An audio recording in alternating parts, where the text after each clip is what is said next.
بسم اللہ الرحمن الرحیم۔ السلام علیکم، میں شکیل ملک آپ کی خدمت میں حاضر ہوں۔ خبر یہ ہے کہ جناب ٹرکوں والے جج صاحب کے گرد گھیرا تنگ ہو چکا ہے اور ان کا معاملہ جا رہا ہے سپریم جوڈیشل کونسل میں، اور اس کے ساتھ ساتھ شیخ رشید صاحب کہاں ہیں کچھ پتہ نہیں، زمین نکل گئی یا آسمان کھا گیا، ان کے بارے میں کوئی خبر نہیں، آخر کہاں پہ ہیں شیخ رشید۔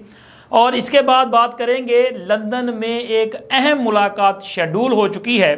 ان تین امور پہ آپ کے ساتھ تفصیل کے ساتھ معاملات شیئر کرنے ہیں، لیکن اس سے پہلے درخواست ہے کہ ہمارے اس چینل کو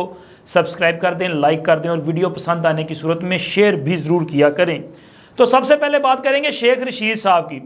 اچھا، شیخ رشید صاحب جو ہیں وہ ماشاءاللہ پاکستان کی سیاست کا ایک ایسا کردار ہے کہ ان کا ذکر کیے بغیر پاکستان کی سیاست جو ہے وہ انکمپلیٹ رہے گی۔ اس میں یا تو آپ یہ لگا لیں کہ وہ اگر اپوزیشن میں ہوں تو وہ لوگوں کو جلاؤ، گھراؤ، مرو، مر جاؤ تک جو ہے وہ تلقین کرتے ہیں کہ یار بس آخری حد تک چلے جاؤ، اور اگر حکومت میں ہو تو اپنے مخالفین کو دھمکیاں لگانے میں بھی وہ ان کا کوئی ثانی نہیں ہے، اور وہ تقریریں کرنے میں اور میڈیا میں ان رہنے کا فن ان کو بھرپور طریقے سے آتا ہے۔ ہاں، عمران خان کی حکومت کے خاتمے کے بعد وہ کافی ایکٹیو رہے ہیں، ظاہر ہے جلسے ولسوں میں انہوں نے بڑی تقریریں بھی کی ہیں، لیکن گزشتہ چند ماہ سے جب سے ان کے خلاف کارروائیوں کا آغاز ہوا ہے کہ جو کچھ انہوں نے کیا ہے اب اس کی وہ بھرپائی بھی تو ہونی ہے نا، تو جب سے ان کے خلاف کارروائیوں کا آغاز ہوا ہے تو شیخ صاحب جو ہیں وہ منظر سے غائب تھے، کہیں لاپتہ تھے، مل نہیں رہے تھے جی شیخ صاحب کہاں ہیں۔ پھر اچانک چند روز قبل ایک خبر آتی ہے کہ شیخ رشید صاحب کو مبینہ طور پہ راولپنڈی اسلام آباد سے گرفتار کر لیا جاتا ہے۔ یہ دعویٰ کیا جاتا ہے ان کے بھتیجے شیخ راشد شفیق کی طرف سے، اور کہا جاتا ہے کہ ان کے ایک بھتیجے شاکر شیخ صاحب اور ان کے ڈرائیور سمیت ان کو 3 افراد کو گرفتار کر لیا گیا ہے، اور ان کی بازیابی کے لیے ہونا تو یہ چاہیے تھا کہ اگر وہ گرفتار ہے تو پھر ان کو عدالت میں پروڈیوس کر دیا جاتا، وہاں پہ جناب ان کو پیش کرتے، لیکن ان کو کہیں پیش نہیں کیا گیا۔ پھر ان کی بازیابی کے لیے درخواست دائر کر دی گئی۔ آج عدالت میں راولپنڈی پولیس کی طرف سے ایک جواب دیا گیا ہے جس میں کہا گیا ہے کہ شیخ رشید صاحب ان کی تحویل میں نہیں، اور نہ ہی ان کو پتا ہے کہ وہ کہاں ہیں، یعنی کہ شیخ رشید بھی بیچارہ گمشدہ لاپتہ ہو گیا۔ حالانکہ اس سے قبل عمران ریاض بھی ابھی تک ان کا پتہ نہیں ہے، پچھلے کئی ماہ سے وہ لاپتہ ہیں۔ اسی طرح عثمان ڈار صاحب کے بارے میں بھی کہا جا رہا ہے کہ ان کو گرفتار کیا گیا تھا، یہ مبینہ دعویٰ کیا گیا، لیکن وہ بھی پتہ نہیں کہاں پہ، کسی عدالت کے سامنے ان کو پیش نہیں کیا گیا۔ صداقت عباسی صاحب بھی لاپتہ ہیں، یعنی کہ ایک سلسلہ شروع ہو چکا ہے کہ جو بھی بندہ اگر مبینہ طور پہ گرفتار ہوتا ہے تو وہ لاپتہ ہو جاتا ہے۔ تو شیخ صاحب بھی جو ہیں وہ ان دنوں لاپتہ ہیں۔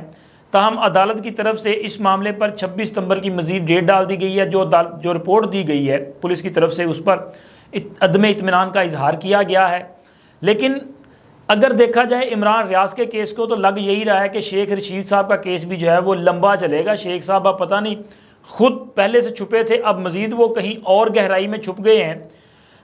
یا کہ واقعی ان کو گرفتار کر لیا گیا ہے۔ لیکن بات یہ ہے کہ اگر ان کو گرفتار کیا گیا ہے تو پھر ان کو عدالت کے سامنے پیش کر دیا جانا چاہیے، کیونکہ میرا خیال ہے کہ اب بندیال صاحب کے جانے کے بعد عدالتوں میں جو سہولت کاری تھی نا وہ بھی شاید ختم ہو چکی ہے۔ اب عدالتیں ممکن ہے قانون کے مطابق فیصلہ دیں، اور ضروری نہیں ہے کہ ان کو فوری طور پہ ریلیف مل جائے جیسے پہلے ملتا تھا، تو لہٰذا اگر وہ اداروں کے پاس ہیں تو ان کو عدالتوں میں پیش کیا جانا چاہیے۔ اور شیخ رشید صاحب نے ویسے جو کچھ گل کھلائے ہیں نا وہ ڈیزرو بھی کرتے ہیں کہ ان کو اس اپنے کیے کی جو ہے وہ اس کی سزا یا جزا جو بھی ہے وہ ملنی چاہیے۔ اور اب جناب بات کریں گے ٹرکوں والے جج صاحب کی۔ ٹرکوں والے جج صاحب یعنی کہ جسٹس مظاہر علی اکبر نقوی صاحب، ان کی بہت ساری آڈیوز منظر عام پر آ چکی ہیں، بالخصوص وہ والی آڈیوز جس میں چودھری پرویز لائی صاحب سے ان کا جو ہے انٹریکشن ہو رہا ہے،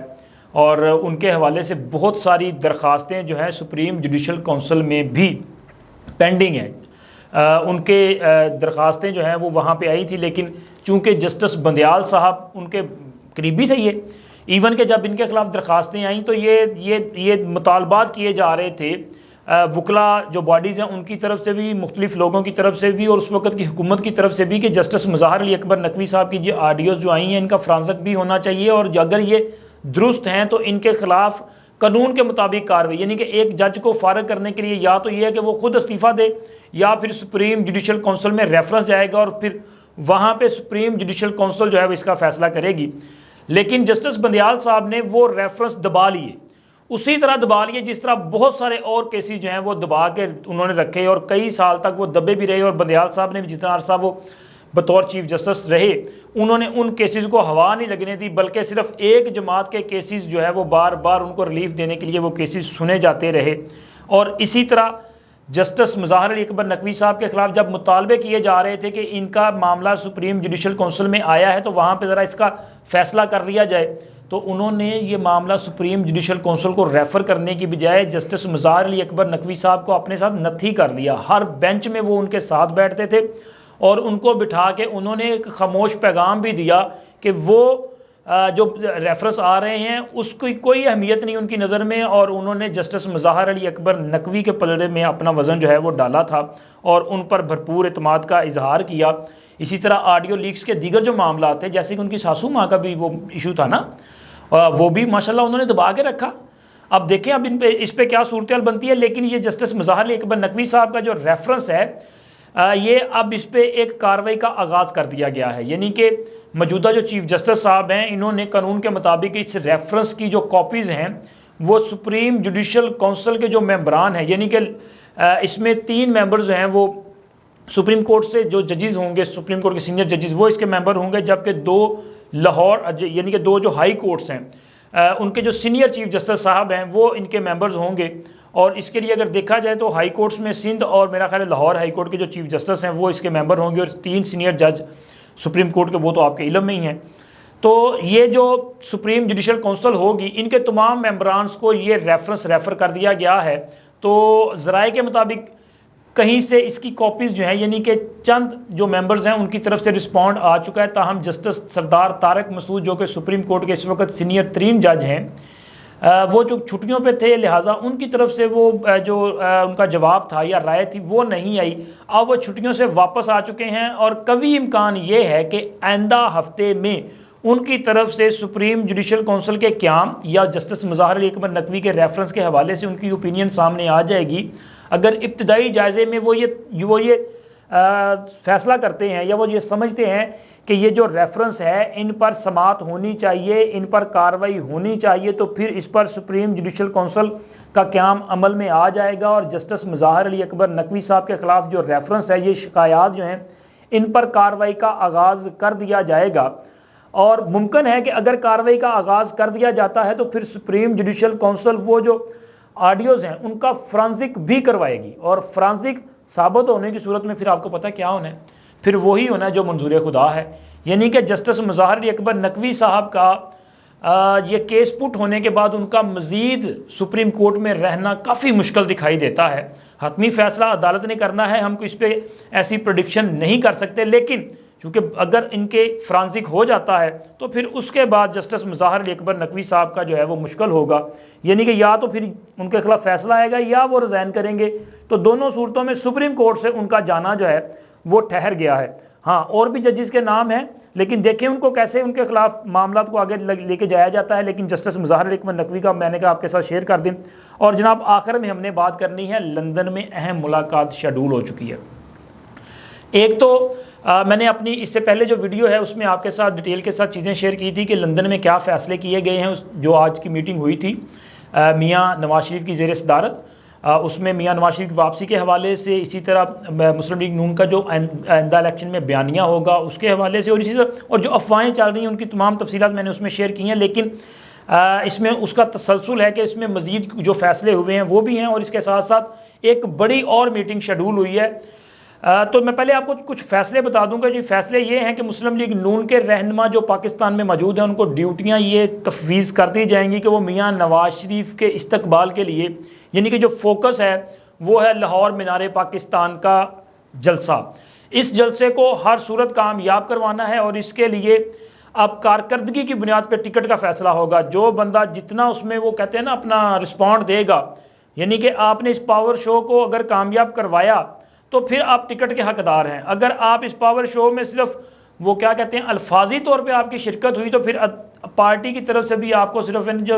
زبانی طفل تسلیاں ملیں گی، ٹکٹ نہیں ملے گا، یہ اس میں ڈیسائیڈ کر لیا گیا ہے۔ اور اس کے ساتھ ساتھ جو ملاقات ہے اس میں یہ ہے کہ یہ پارٹی کی میٹنگ جو آج ہو چکی ہے اس میں جو فیصلے کر لیے گئے ہیں. اس کے علاوہ جو اہم میٹنگ ہے نا، یعنی کہ اصل میں یہ ہے کہ مسلم لیگ نون شریفوں کی جماعت ہے. شریف مین یہ کہ مسلم لیگ نون میاں نواز شریف، شہباز شریف، مریم نواز، جو شریف فیملی کے لوگ ہیں وہ سب سے زیادہ پاورفل ہیں. تو جناب کل سب سے جو زیادہ پاورفل لوگ ہیں ان کی بیٹھک ہونے جا رہی ہے، یعنی کہ شریفوں کی. اور اس بیٹھک میں صرف شریف شامل ہوں گے، باقی کوئی شامل نہیں ہوگا. باقی وہ شریف بدماش نہ سمجھیے گا، مطلب شریف ہی شامل ہوں گے، نواز شریف، شہباز شریف اور اس میں مریم نواز. اور ہاں چونکہ سمدھی ہیں، اسحاق ڈار صاحب کا ہونا بھی ضروری ہے، بھلے وہ شریف نہیں ہے لیکن اس کا حصہ ضرور ہے. تو اس میں جو پارٹی کے یہ جو چند اہم ترین رہنما ہیں وہ سر جوڑ کے بیٹھیں گے. اور جناب اس میٹنگ میں جو فیصلے ہونے ہیں نا وہ اصل میں زیادہ اہم فیصلے ہوں گے، کیونکہ ان میں یہ ڈیسائیڈ ہونے جا رہا ہے کہ آپ نے کس کس کو کیا ذمہ داری دینی ہے، کون کیا سوچ رہا ہے. جو اصل رپورٹس ہوتی ہیں نا، اب جو مریم نواز صاحبہ وہاں پہ اتنے دن کی رپورٹس لے کے جائیں گی وہ کل اس میں بتائیں گی ابو جی یہ کچھ ہو رہا ہے، اور شہباز صاحب بھی بتائیں گے کہ پا جی میں فلانا ملیا سی انہیں کیا. تو وہ کل کی میٹنگ ڈیسائیڈ کرے گی کہ جناب مسلم لیگ نون کا اصل بیانیہ جو حتمی بیانیہ کیا ہوگا. چونکہ یہ 99% تو یہی ہے کہ بیانیہ وہی ہوگا جو نواز شریف آج بیانیہ لے کے چل رہے ہیں، لیکن حتمی طور پہ کل کی جو میٹنگ ہے وہ بڑی اہم ہے. پھر اس کے بعد ہمارے ایک دوست ملک ہیں، ان کے اہم ذمہ داران جو ہیں ان کے ساتھ بھی میٹنگز ہونی ہیں. اب ان میٹنگز میں کیا چیز نکلتی ہے اور کیا طے پاتا ہے، چونکہ کہنے والے تو یہ کہتے ہیں کہ یہ گارنٹیاں ہیں. اب گارنٹیاں ہیں تو گارنٹیاں کس کے لیے ہیں، یہ ان میٹنگز میں چیزیں جو ہیں وہ انشاءاللہ بہت جلد آپ کے سامنے آ جائیں گی. اب تک کے لیے اتنا ہی، ملتے ہیں اگلے ویلاگ میں. اللہ حافظ.